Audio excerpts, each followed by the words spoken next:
Namo Vishnupadaya Krishna Prishtaya Bhutale Srimati Bhakti Vedanta Shamini Namani Namaste Saraswati Deve Gauravani Pacharine Nirvisesa Sanyavadi Paschatya Satarine Panchakalpa Tarubhyascha Kripa Sindhuvyeva Cha Patitanam Pavanebhyo Vaishnavebhyo Namo Namaha.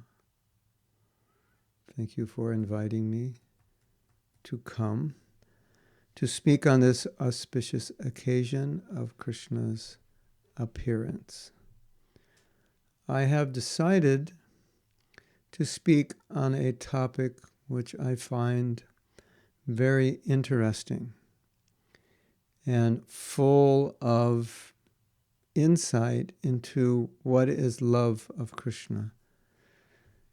And that is the topic of Krishna's leaving Vrndaban. And it's also puzzling because we wonder, did Krishna actually leave Vrndaban? And it appears that he did. We have the story of Krishna leaving Vrndaban in Srimad Bhagavatam, in Krishna book. But we have a verse, Vrndavanam parityaja padam ekam nagacchati. And that verse says Krishna never leaves Vrndaban. So I wanted to discuss this, to clarify this. And I wanted to also clarify a statement by Srila Prabhupada in which Prabhupada said there is no love in this material world. And of course we see affection parents have for their children, friends have for one another, relatives have for one another. And so sometimes it becomes confusing. What did Prabhupada mean? And Prabhupada meant that the love that the residents of Braja have for Krishna, especially the love the gopis have, that love does not exist in this world. That love is not seen in this world. So when he says there's no love in the material world, it doesn't mean that there's no affection, but that level of affection is not seen. And in comparison to the love that the devotee has for Krishna, especially the residents of Vrndaban, we can say there is no love here. Definitely no love like that. And one example I was thinking of is, let's say I'm a billionaire, not a millionaire, billion, US dollars, billion, like multi-billionaire, like the owner of Amazon.com, or you have Alibaba, the owner of Alibaba, very wealthy. And let's say another person has $100,000 or $200,000. So Jeff Bezos, the owner of Amazon, or the person who owns Alibaba, I don't know his name, might say, oh, that person with $100,000 or $200,000, they don't have any money. Actually, they do have money. But compared to his billions of dollars, what they have, it's basically nothing, insignificant. And it's so insignificant that they would say, he doesn't have any money. So I would like to accomplish these two goals, to understand, did Krishna actually leave Vrndaban? Three goals. Why he left Vrndaban? If he did leave, apparently he did. Why? And did he actually leave when he was leaving? And in doing so, I think we will begin to understand the depth of love of the gopis. Now, and the residents of, especially the gopis. If you've read the story in Srimad Bhagavatam, we know that Kamsa was worried because Narada Muni had predicted that he would be killed by his sister's son. And he knew Krishna had taken birth, and he knew Krishna was supposed to kill him. And so his idea was to invite Krishna on some plea to come to Mathura for some celebration and festivities. And his idea was that he would be killed when he came here. And as we know the story, when Krishna came to enter the wrestling arena, first they tried to kill him with an elephant. Then they all assumed that these wrestlers would kill him. Even in professional wrestling or boxing, if the referee doesn't interfere with the fight when one of the opponents is being beaten severely, the referee will interfere and stop the fight because he could actually be killed. So that's what Kamsa was thinking, and that Kamsa was thinking, okay, that will end my problems. Of course, it didn't end that way, but that was, Krishna came being invited by Kamsa, and Akrura was meant to bring Krishna back. So Akrura came to Vrndaban, and he spoke to Nanda Maharaj, and Nanda Maharaj said, okay, we'll go and we'll bring milk products for the king. He's our king. We should serve him. So it was a bit like a festival. The gopis, we always hear that the gopis' love was very, very intense, and it was manifested here. It seemed it was okay. When Nanda Maharaj heard it, it was okay. We'll go with Krishna. He'll go to Mathura, take care of some business. Kamsa didn't actually know what the business was. If he knew, he probably would have prevented Krishna from going. He didn't know exactly, but he heard that Kamsa wanted them to come. So he said, okay, we'll go. We'll take Krishna. Some of us will go. When the gopis heard that, they could not tolerate losing Krishna. And they began thinking, Krishna will never come back. He's going and he will never come back. Interestingly, they were thinking that way, although that was not what Krishna said. That was not the plan. The plan was he would come back, probably that evening or the next day. And that's what Krishna said. I'll come, don't worry, I will come back the next evening. At this point, the gopis had no interaction with Krishna. They just heard the news. And you may remember that the gopis cursed, or they're very angry with Lord Brahma because he had made eyelids. So what happens with eyelids? You blink. And so what happens when you blink? You don't see the object for a fraction of a second. Of course, we blink all the time, but we don't notice it.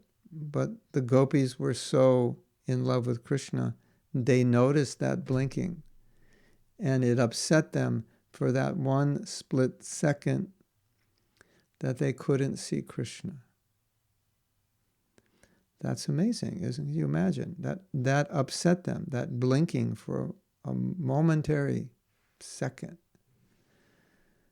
And so they cursed Brahma. How could you, I don't know if they cursed him, maybe that it's said like that they cursed him. How could you create eyelids?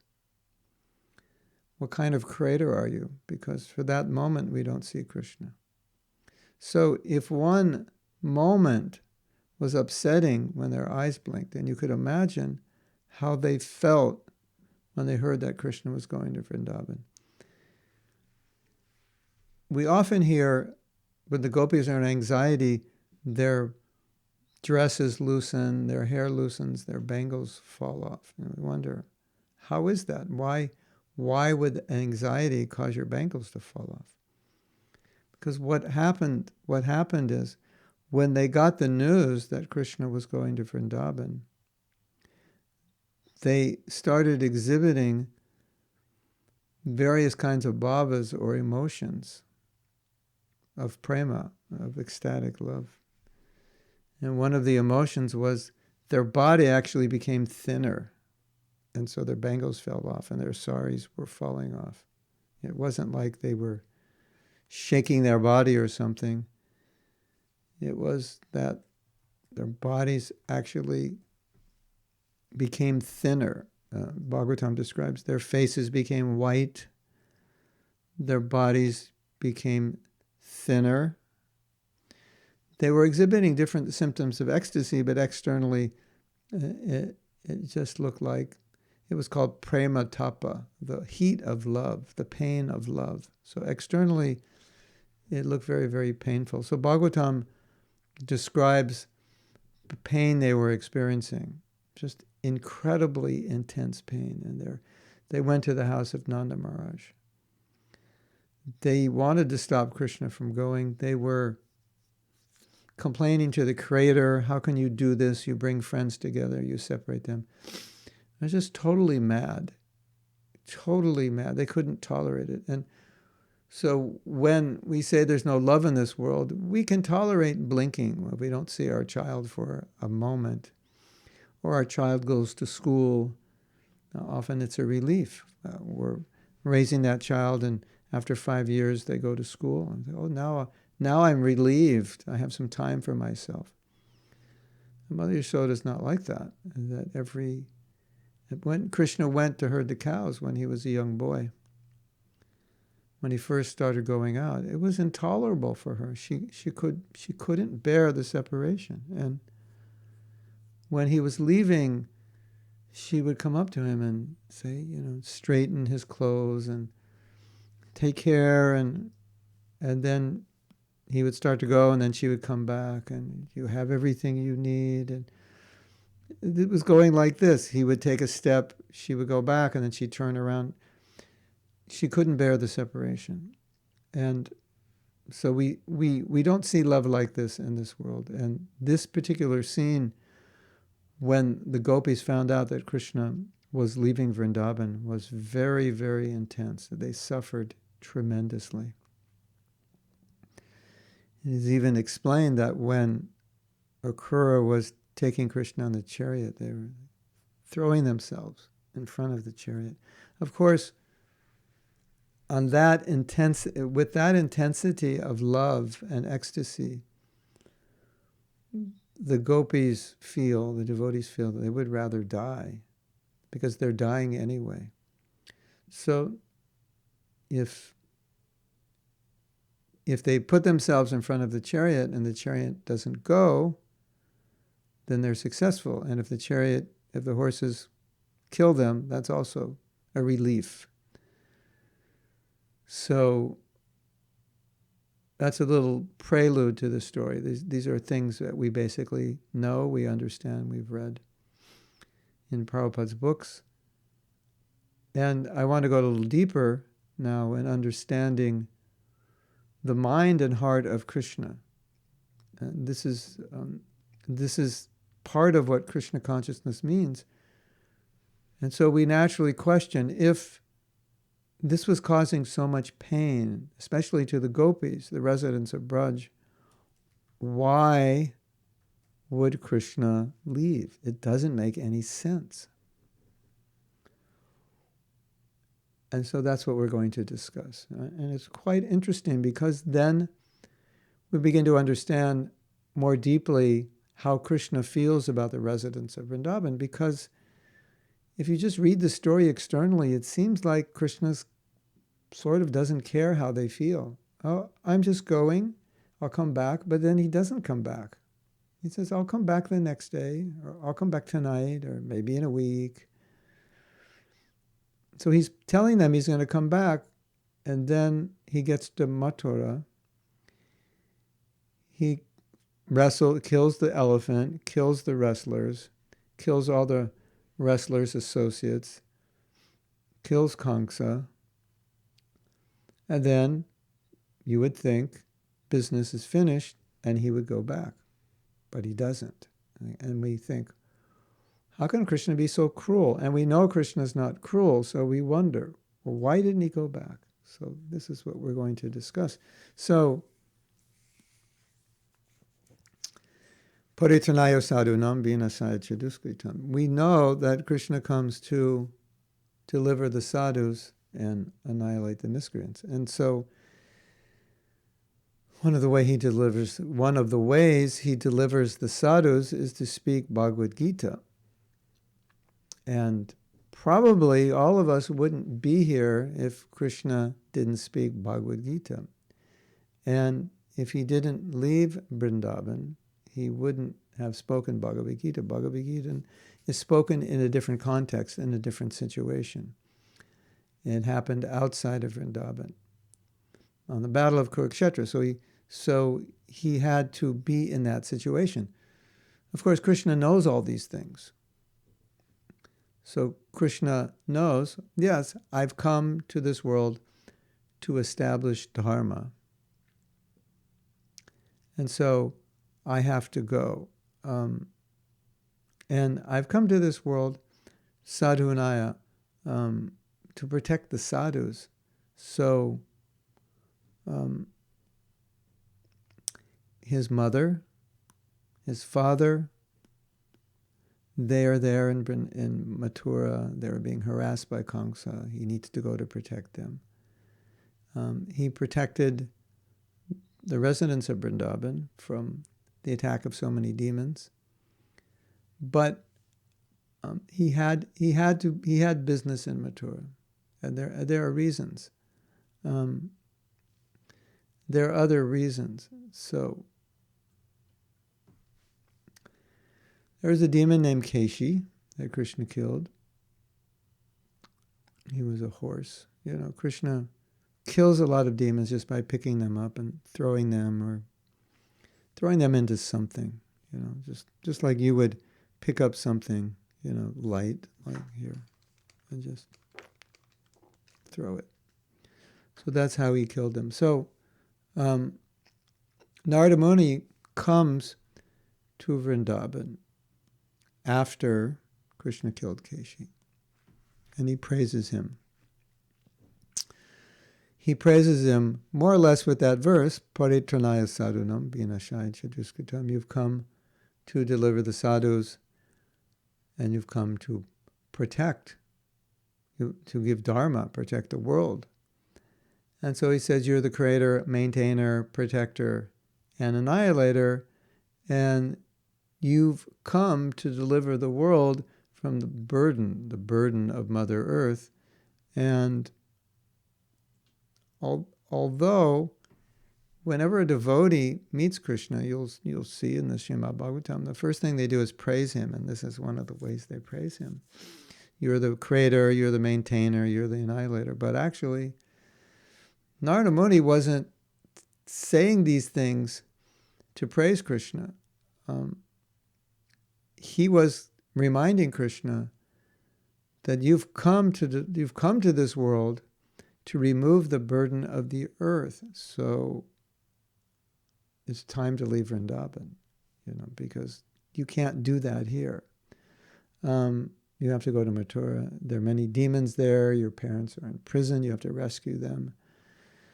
If there's work to be done. And so Krishna told Narada, okay, I will go. So that was Narada's intention. And so in an indirect way, it was praising Krishna, but actually just telling him you need to go. And so Krishna said, okay, I'm going to do it. Then, right after that happened, Krishna's friends called him. Let's play. What's going on here? And something interesting happens. That sometimes you might wonder, does Krishna actually remember or know that he's God? Like when he's playing in Vrndaban, does he know? And in this situation, it seems like he knows, because Narada is telling him, you're the maintainer, you're the protector, the annihilator, creator, and you need to go to establish dharma. You have business in Mathura. And Krishna is saying, okay, I'll go. So it seems like, he knows he's God. And then, as soon as his friends called him, he totally forgot everything that Narada said. And the reason is, and this is an interesting reason, whenever Krishna looks into the eyes of the Brajbasis, he forgets that he's God. He forgets his position, which is not difficult to understand, because in order for Krishna to feel the love of the Brajbasis and reciprocate it, he has to forget that he's God, because they don't see him as God. And his reciprocation is that must therefore be not to see himself as God, just to see himself as their friend or their lover or their son. So, Narada is frustrated. He's come to, as Narada does, he always instigates events that need to happen. And now Krishna just immediately forgot that he's God and forgot the whole conversation. So now what? As we say in Hindi, kahe, what to do? So, as we know, Kamsa sent Akrura. And Akrura means not cruel. But Akrura was assigned to bring Krishna from Vrndaban to Mathura. So Akrura was a little more forceful with Krishna. So he was appealing to Krishna's emotions. He was very heavy, actually. What I'm describing you won't read in Bhagavatam, because Bhagavatam just says Akrura came. And it just seems like he came and Krishna said, okay. But there was some convincing. So Akrura said, you have a lot of work to do in Vrndaban. And Akrura felt that he's got to be more forceful than Narada, because it's not going to be easy to get Krishna out of Vrndaban. So he told Krishna what Narada wanted to say, but Narada was like, I can't say this. This is too heavy. So Akrura starts explaining to Krishna, like almost to make him feel guilty. It's like, you have to go and protect your parents. Do you realize what your parents have done for you? Do you realize how much they're suffering? Do you realize that they lost 6 children? Can you understand how much they suffered? How can you be so heartless that you're here in Vrndaban and you're just playing, just having a good time, and your parents are suffering? So just like laid it into him, You're just selfish. You just stay here and play. Don't you care? And at that point,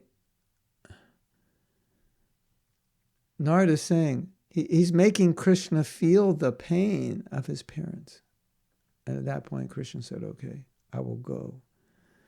So from the gopis' perspective, they're seeing Krishna is heartless.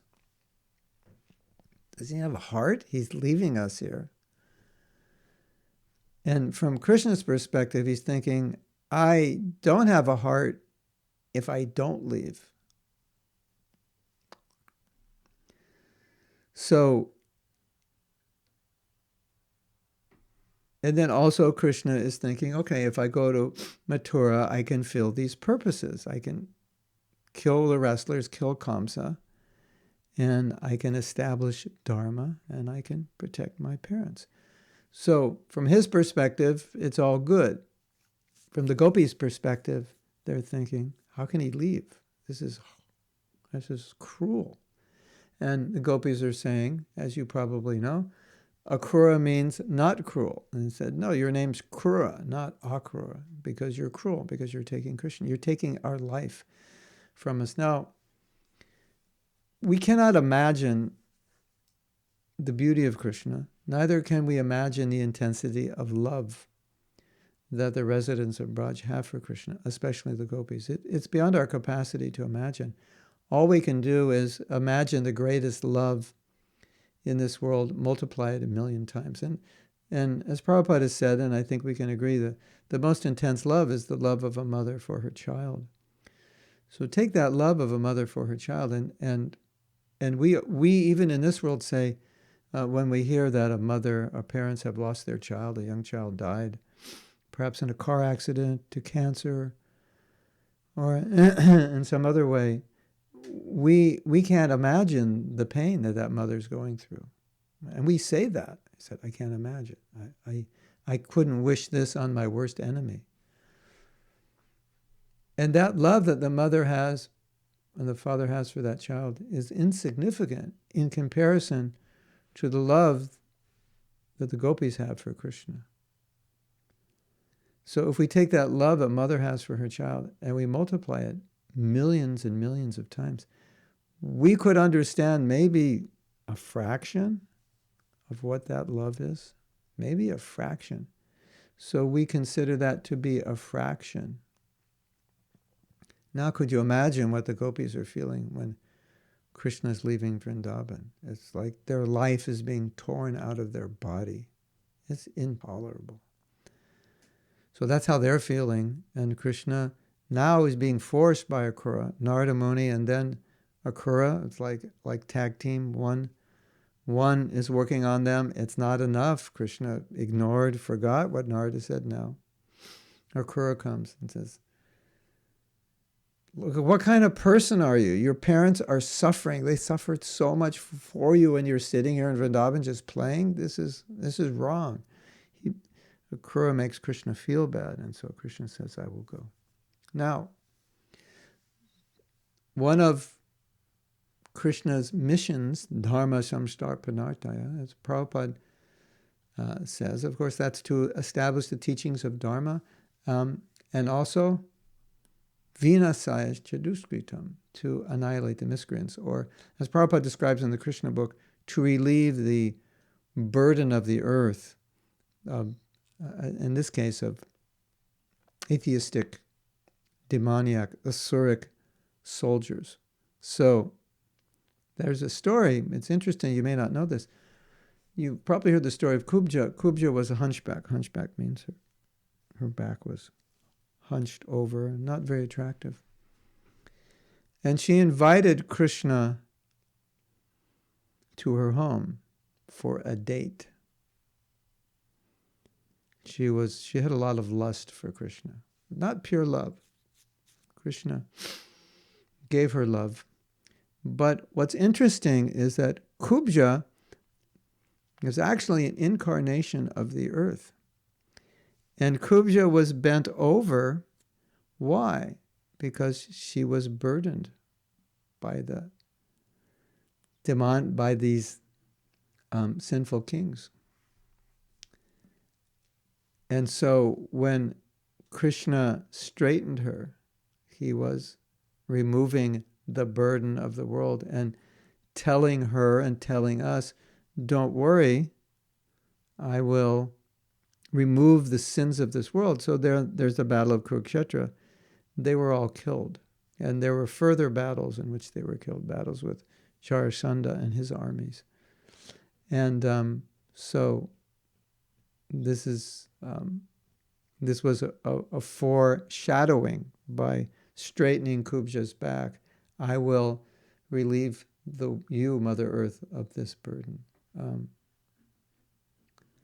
So as we know, the story, there was this elephant. Kamsa thought, oh, well, the elephant will kill Krishna. And Krishna took care of the elephant. Krishna and Balaram, they had some fun.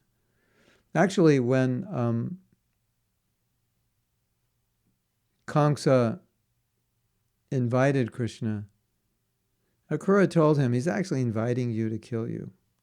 Because Akrura is a devotee, but he was employed by Kamsa. And so when Akrura told Krishna and Balaram that Kamsa is actually inviting you to kill you, they just started laughing. They thought that was like the funniest thing they'd ever heard. He's going to kill us, right? They're laughing because they know he's going to be killed. So Krishna likes to fight. And how do we know Krishna likes to fight? Because Prabhupada said, we like to fight. At least young boys like to fight. A lot of men like to fight. Women fight more with their words than with their fists, but men fight more with their fists. So we see young boys like to fight, and even older men like to fight. And so as Prabhupada explains, that's because Krishna likes to fight. That's why we have the propensity. So Krishna is thinking, okay, it's a good opportunity. We can fight. We can wrestle. He had fun. And these wrestlers are huge. huge, muscular, and they're just young boys. They're actually 8 years old. It's said that certain personalities, they age faster. So even though Krishna was 8, he looked like he was about 12, 11 or 12, but still small in comparison to these wrestlers. And, people thought, this is like crazy. This is unfair. You can't do this. In the world of professional fighting, you match up people of the same weight, and they have different categories by weight.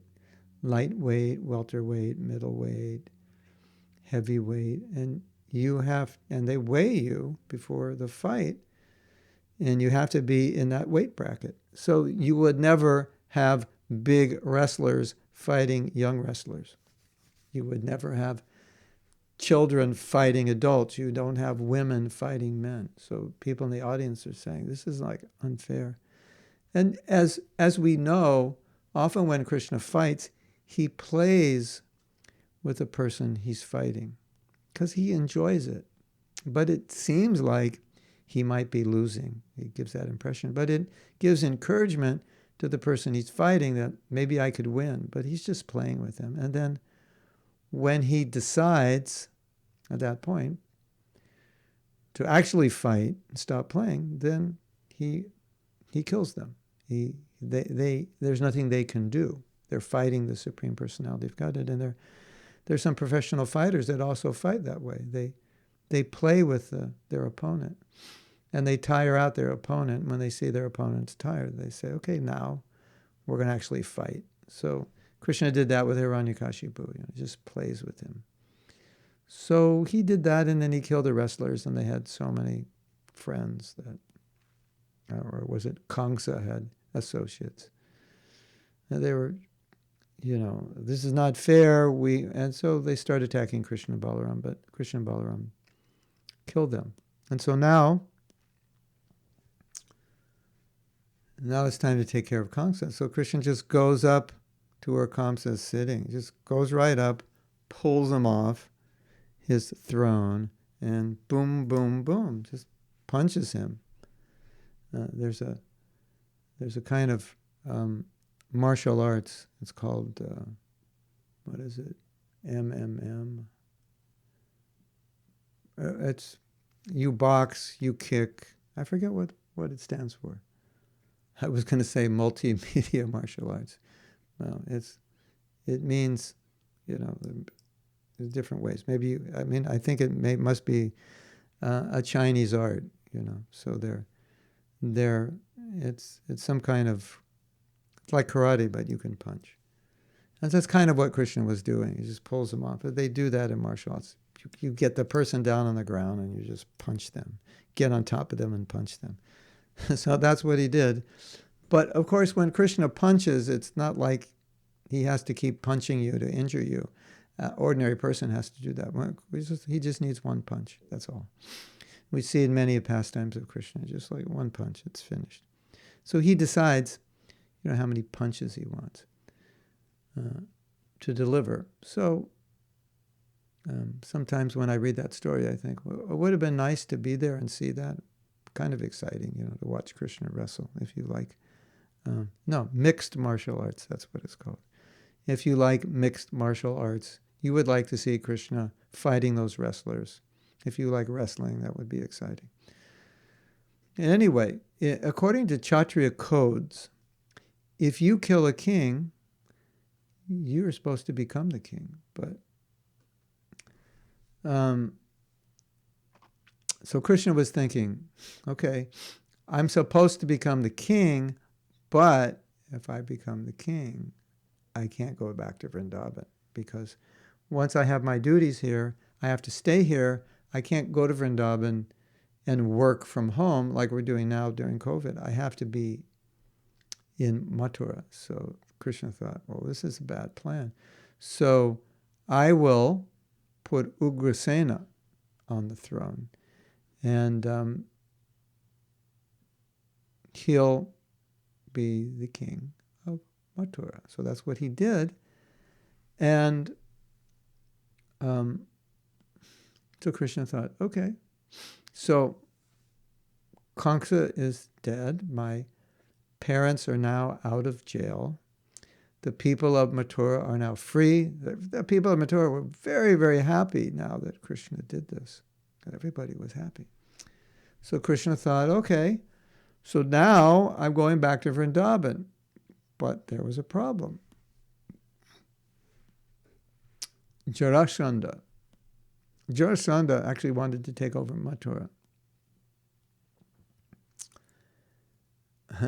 And he sent his soldiers, and his soldiers, he lives in a place called Mathura, his soldiers actually saw elephants falling from the sky when they went to Mathura. And so they just turned around. They didn't know what was happening. And they told Jarasandha, we can't go to Mathura. If we attack Mathura, we're going to lose Mathura. There's all these elephants. And they couldn't understand where these elephants. So Jarasandha was thinking, well, how will I get Mathura? And he thought, well, if I could befriend Krishna, then I could do it because we'd be in the same family. So he had two daughters, Asti and Prapti, and he arranged that they would marry into the family.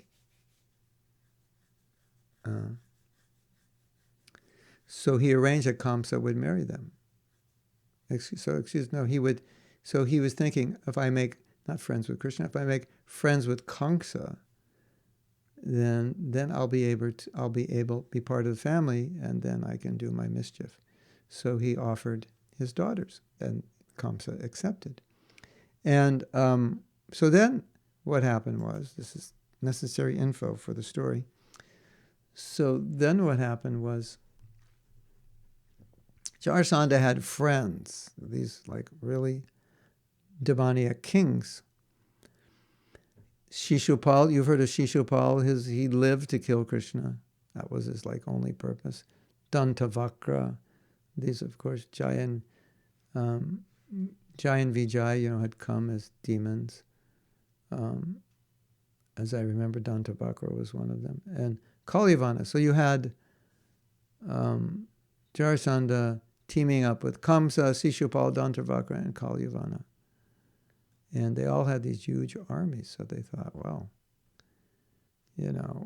if we all fight together, then we can defeat Krishna. So, Krishna didn't know at this point that this was the plan, that they're going to combine all these armies and attack Mathura.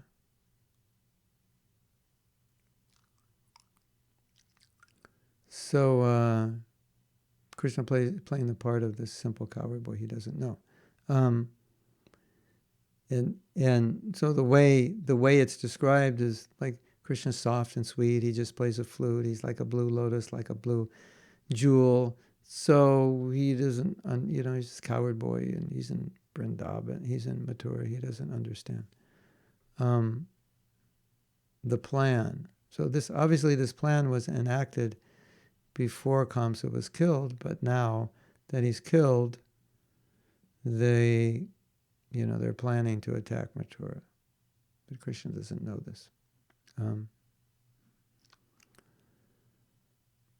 But then Krishna had a thought.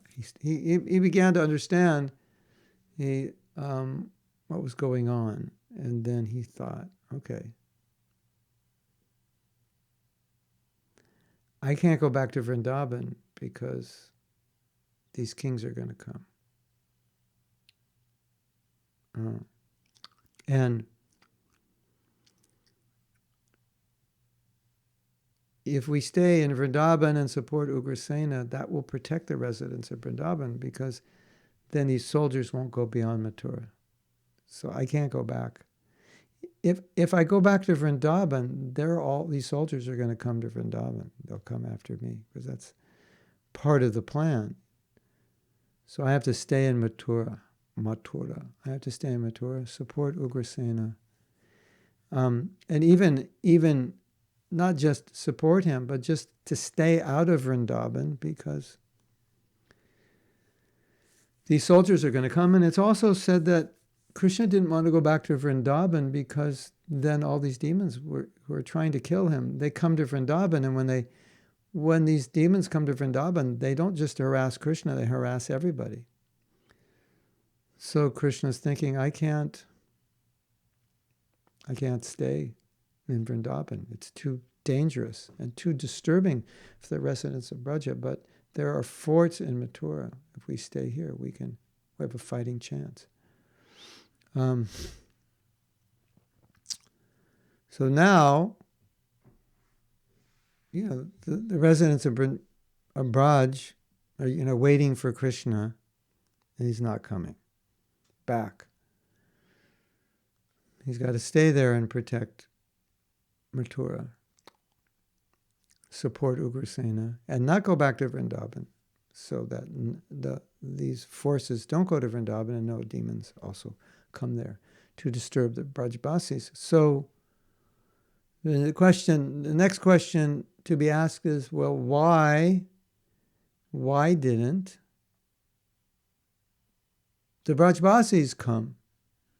Why didn't they say, well, why don't we go? Well, one of the reasons, there are many reasons, and they tried to come many times. So the first reason is, when Krishna was leaving Vrindavan, he was telling different devotees, he said, I have some business to take care of, and I will come back tonight. And if I don't come back tonight, I will come back tomorrow. And if I don't come back tomorrow, I'll come back in a week.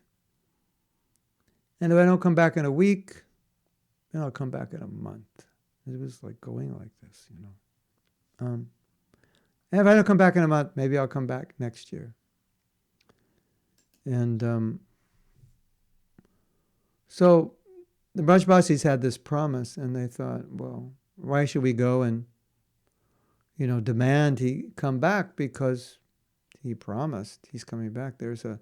If you've done Govardhan Prikrama, there's a deity there called Lota Baba, and Krishna told Lota Baba, this is what he told him, I'll come back tonight. And Lota Baba had made some sweet rice, and he said, why don't you take this sweet rice before you go to Mathura? And Krishna said, well, I'll come back tonight. We'll have it together tonight. And Lota Baba said, okay, I'll save it for you.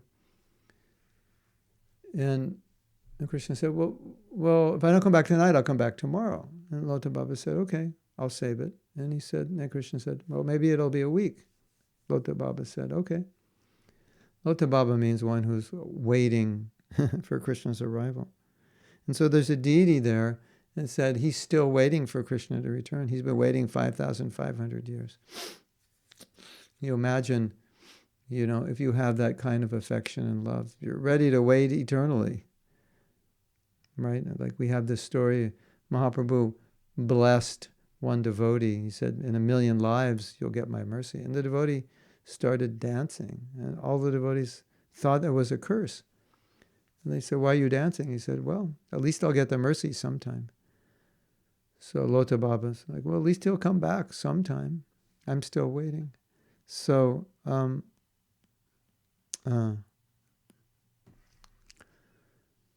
so Krishna said he would come back, and then the Brajbasis thought, well,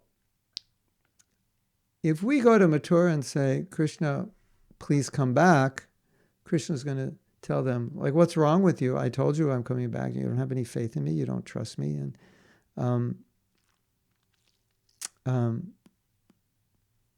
so I just, it wasn't good for the relationship.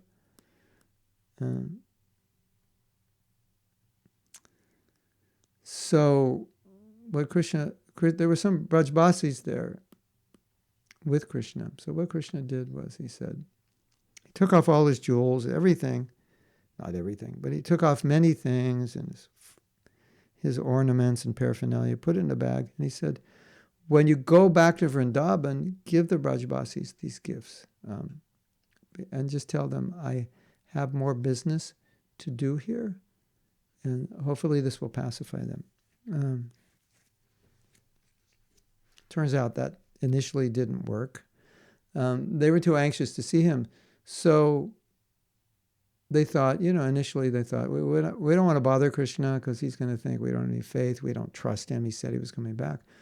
And now, a few more days later, he hasn't come back. So they're thinking, okay, now we have to go. And so they're all getting ready to go, right? And just as they're about to leave, Nanda Baba comes back. And they're like, oh, Krishna's come back. And Jasoda's there, but they don't see Krishna. And Jasoda thought Krishna was hiding. And so Jasoda's saying, Krishna, Lala, where are you? You're hiding behind Nanda Maharaj. She couldn't imagine that Krishna hadn't come back. So she was 100% convinced that Krishna had come back. The Brajavasis had come back. That was the plan. They go to Mathura. They all come back together. So, Krishna, where are you? Stop playing tricks. We want to see you. And then Nanda Baba brought this horrible news and said, Krishna's not here. He didn't come back. He has still things to do in Mathura. That was a bomb on the head of Brajavasis. And then he said, but he's given me this bag of jewels to pacify you. And you know what they said? They said, we don't want his jewels, we want him. Now this is, of course, like Duryodhana wants Krishna's army and Arjuna wants Krishna. So devotee wants, they don't want things from Krishna. They want the relationship with Krishna. So, what are we going to do with his jewels? We want him. And now, Jasoda is feeling this intense separation. Intense separation. And she becomes extremely angry. And she begins chastising Nanda. What is wrong with you? Like, what kind of father are you? That you leave Mathura, you leave Krishna in Mathura, he's just a young boy. You leave him alone there? And then she said, you must have no love for Krishna. How is it that you're living in separation? How is it that you're living after you did that? So she's just laying into Krishna. And she said, Dasarath, Rama's father, when Ram left, Dasarath could not live. You should learn from Dasarath. You are still living. What kind of father are you? You should be dead. She was so angry. Shame on you. You call yourself Krishna's father? And listen to what Nanda said. I mean, Nanda Maharaj is already feeling pain, and now Jasoda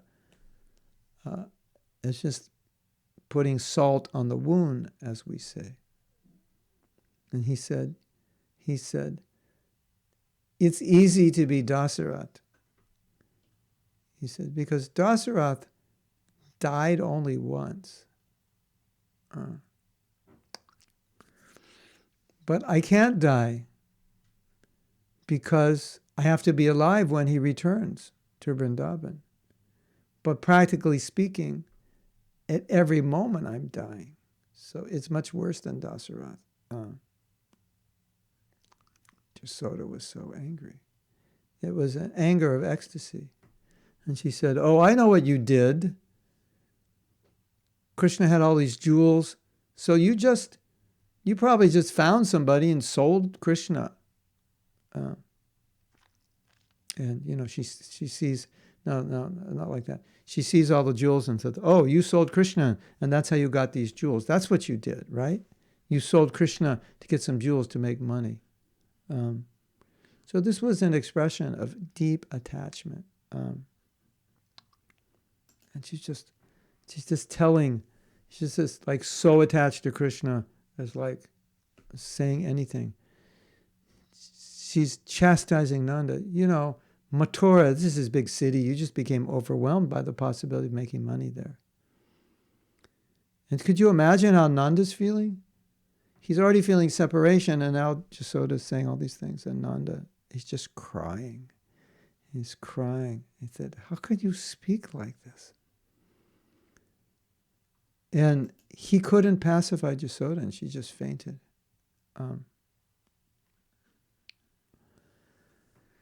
So something about the love of Jasoda and Nanda, just the intensity of that love, just to give some insight into what Jasoda is going through. As you may know, Krishna had sent Uddhava, and we'll talk about that a little bit later. Krishna had sent Uddhava to Vrndaban with a message. And when he got there, he wanted to go to the home of Nanda and Jasoda. And so he asked someone, where is the palace of Nanda and Jasoda? And there were 2 rivers there. So this person said, well, you just follow go this direction along the river and it will take you there. And they said, why these rivers? And why will these rivers take me there? And he said, these rivers are the tears of Nanda and Jasoda crying in separation from Krishna. All right, you may think, how can someone cry a river of tears? But in the transcendental pastimes of Krishna, it's possible to cry a river of tears. These rivers were their tears. And this also happened later. The Jamuna overflowed. The Jamuna became as big as an ocean. And that was because of the tears of the Brajbasis. But what's interesting, the Acharyas make a comment on this. This is such an interesting point. In Bhagavad Gita, Krishna says, Patra pushpam palam toyam. Offer me fruit, leaf, flower, water. And the Acharyas say, the water that you offer Krishna is tears from your eyes. So,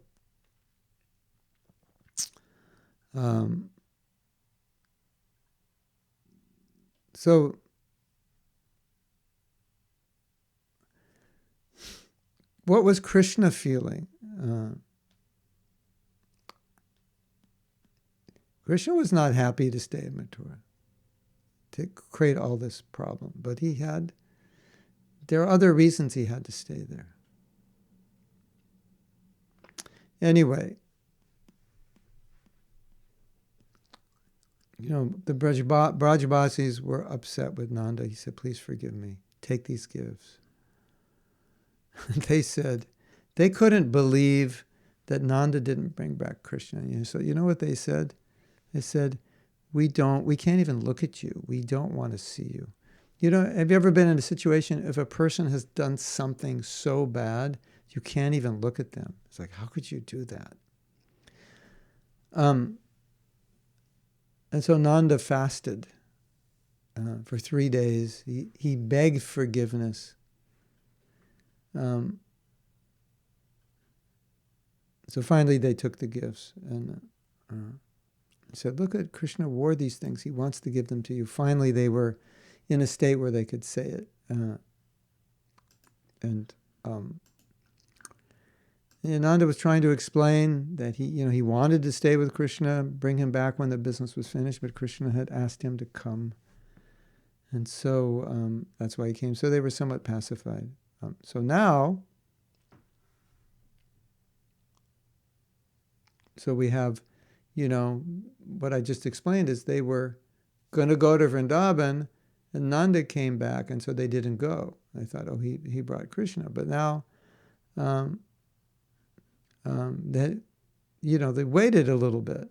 And they thought, okay, we have to go now. They keep waiting, putting it off one thing or another.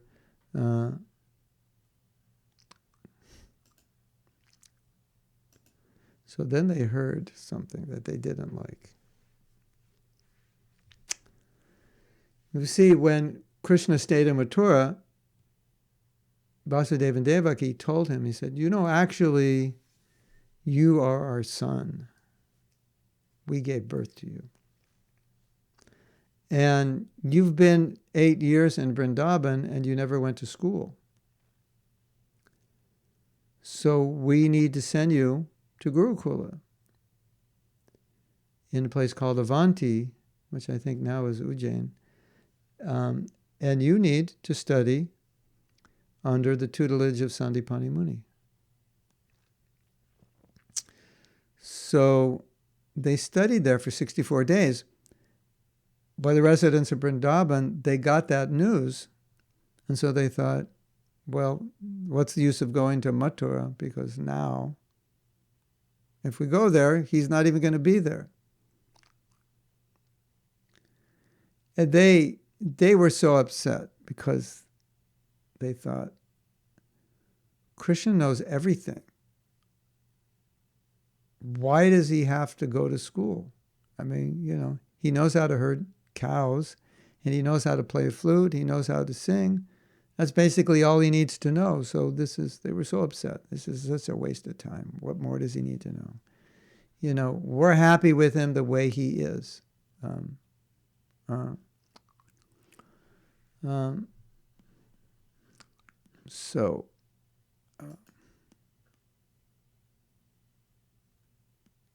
does Krishna need to learn anything? Vedaham samatitani vartamanani charjan. I know everything. Of course he doesn't. It's part of his Leela. Anyway, so in relation to this Leela, the Brajvasis do not come to Mathura because Krishna's not there. And so 64 days of schooling, he learned 64 arts. And then Krishna returns to Mathura, goes to the palace of Vasudeva. And from the terrace of that palace, he could see, as I said, Jamuna. He didn't know it was the Jamuna because it looked like an ocean. As far as you could see, there was water. And he's thinking, what is this? What is this ocean? And then he realized that this is the Jamuna, but the residents of Vrndaban are crying so much. It's become an ocean. So imagine now how Krishna's feeling. So now when Krishna sees this, he's crying. Of course, the Brajvasis don't know this, but Krishna's crying because he wants to go back, but he can't go back. Because if he goes back, Jarasandha, the demons, he can't. So he needs to send a message to them that I can't go back because they don't know. They don't know what's going on. And he's thinking, okay, someone needs to take this message. And while he's thinking like this, all of a sudden, Uddhava shows up. Interesting, right? And then Krishna says, Uddhava, please, I need you to take this message. I'm hankering to go to Vrndaban, but I can't. And Uddhava sees Krishna crying. Go to Vrndaban and give this message to the Brajvasis. And Krishna's heart is overflowing with love and affection. And Uddhava doesn't really understand Krishna in this feature. He understands Krishna as Vasudeva. He doesn't understand Krishna in this feature. So he's seeing this and he's like, why is Krishna crying? He doesn't understand. But Krishna is overflowing with love, right? And so when he gave him instruction, he used this word Shomya, please. And then when he met Radharani in Vrndaban, Uddhava, she was speaking to the bumblebee. And while she was speaking, he didn't understand what she was saying, but he heard the word Somya, which was the same word that Krishna used when he said, go to Vrndaban, please. And so then he realized, oh, this message is for Radharani.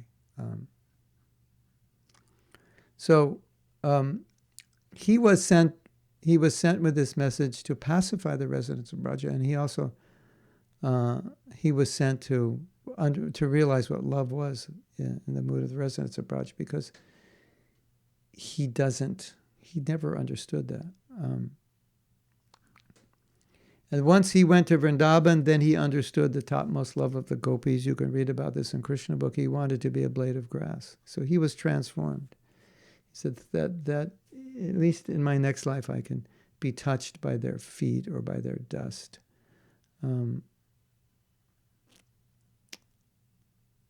So it was transformative. Krishna was transforming Uddhava by this, but also trying to pacify the gopis and the residents in Braja. And so while all this was going on, Jarasandha was attacking Mathura. And this is funny. Balaram told Krishna, let's just kill Jarasandha, which was not a problem for them. But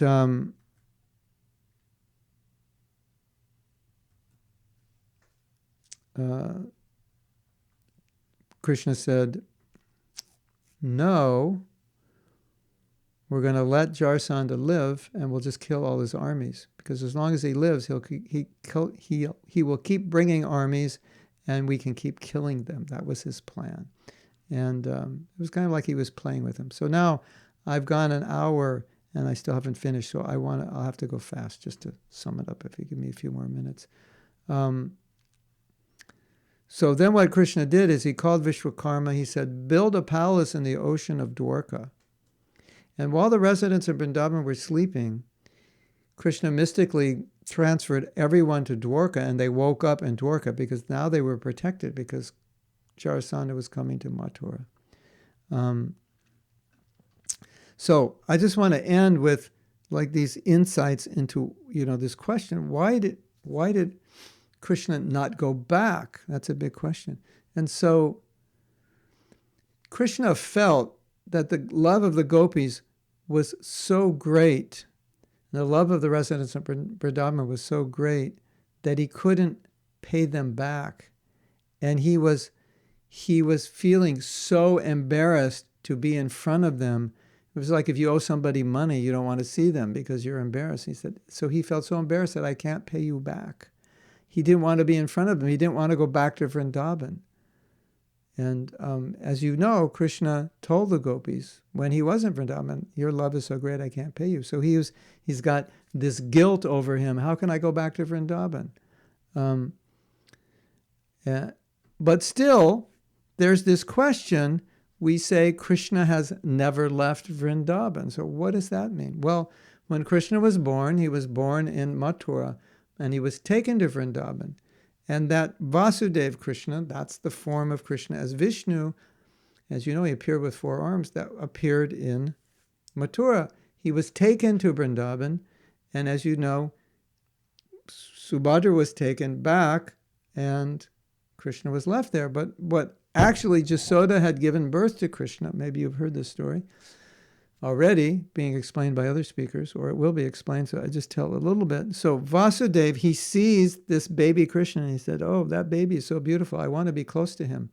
So when Vasudeva puts down Krishna, that Vasudeva, Vishnu Krishna, merges in the body of that Krishna, right? So when Krishna leaves Vrndaban, that's the Krishna that leaves, and the other Krishna that was born to Jasoda doesn't leave. But then the question is, why did the gopis think that Krishna left? This is really interesting. So you know the story. Krishna leaves Vrndaban. There's the scene. You can see the painting.